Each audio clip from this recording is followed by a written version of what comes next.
พี่น้องอีเมนกน้อยอุไรพรหลังเกิดอุบัติเหตุพี่น้องป้องไปผู้เฒ่าผู้โถกระทำพิธีเอิญขวัญเข่ากิ้งยาเหม็นสาบเข่าคาบยาเหม็นปุ๋ยพูนตั้งแต่เราเกิดอุบัติเหตุเมื่อไปแสดงคอนเสิร์ตอยู่ทั้งปิดฤดูกาลอยู่ทั้งซ่องเมกจังหวัดอุบลราชธานีขากลับย่ำกลับคำกำขึ้นเนาะมันกันสิฝนตกถนนเมินกับว่าจักแถวถนนเช่นภูเขาท่องเมื่อว่าดี ปีนท้องล่างงางพี่น้องโอ้ยตาลิตนผู้ชาติผู้อันชาติผู้เฒ่าให้ยันคิ้วนี่ก็แตกบัดให้เนี่ยให้ปลากระหักได้ข้องแขนอ่อนต้อนยุบพี่น้องบัดนี้นี่ก็มารักษาตัวอยู่โรงพยาบาลใกล้บ้านคุณแพทย์คุณหมอก็อนุญาตให้เมียบ้านผู้เฒ่าผู้โตกระทำพิธีไปชอนขวัญอยู่มองเกิดเหตุผู้ดี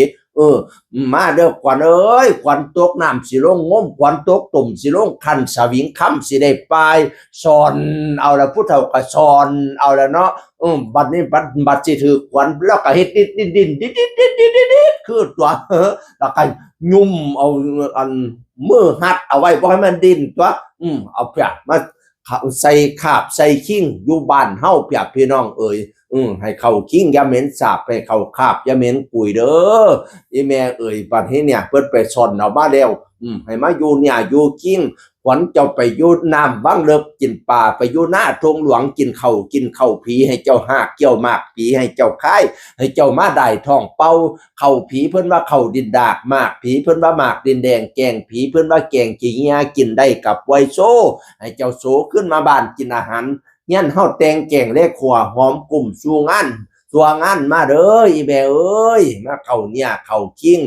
ขวัญเจ้าไปปลูกผู้จนเป็นหากขวัญเจ้าไปปลูกหมากจนเป็นได้ใบไปปลูกหัวสิงไข่จนเป็นนอขวัญเจ้าไปเลาะบ้านจนเหลียงขวัญเจ้าไปเลาะเมี่ยงจนลา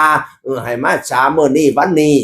มาเข้าคาบเข้าคิงขวัญเจ้าบ่มาแดดเดือน3สีน้ำกีขวัญเจ้าบ่มาแดดเดือน4สีน้ำขาขวัญเจ้าบ่มาแดดเดือน5สีน้ำเผาดินี่มาเข้าเนี่ยเข้าคิงเพิ่นก็เอาขวัญทั้ง32ขวัญหันมาอยู่เฮียนเสาเกณฑ์มาอยู่แทนชะแนนเพียงมาอยู่เตียงไม่เกวมาฮอดเร็วจงอยู่สวัสดีมาเยอขวัญเอ้ยแล้วก็ผูกแขนเอาเล่าผูกแขนซ้ายให้ขวัญเจ้ามาผูกแขนขวาให้ขวัญเจ้าอยู่ให้กวาดหนีให้กวาดหนีให้กวาดหนีดีกวาดเข่าดีกวาดเข่าดีกวาดเข่ามาเด้อขวัญเอ้ยให้แข็งแร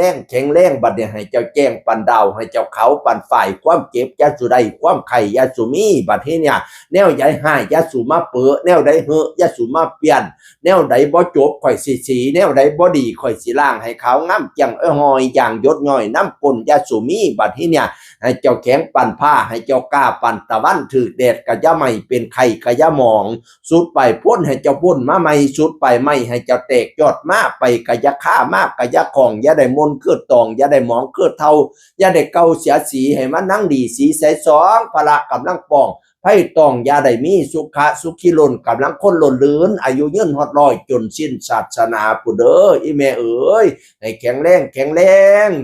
เป็นกบพ่อใหญ่กบให้หนาตุ้มลูกให้เป็นเงาตุ้มเต้าให้เป็นห้องโค้งให้เจ้าเป็นโค้งไม่สักลักให้เจ้าเป็นลักไม่แก้นแป้นให้เจ้าแป้นแผ่นกะยุ่งมุ่งลูกมุ่งเต้าให้ลูซุ่มเย็นอยู่กับเต้าลูกกับเต้าไปเรื่อยๆอีแม่เอ๋ยให้มีอายุยืนยาวมันพันปีเป็นเขตวันณะใสเหลี่ยมปานแก้วหน่วยมณีสุ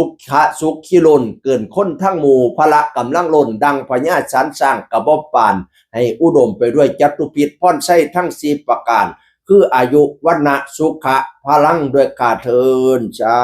ธุมันยืน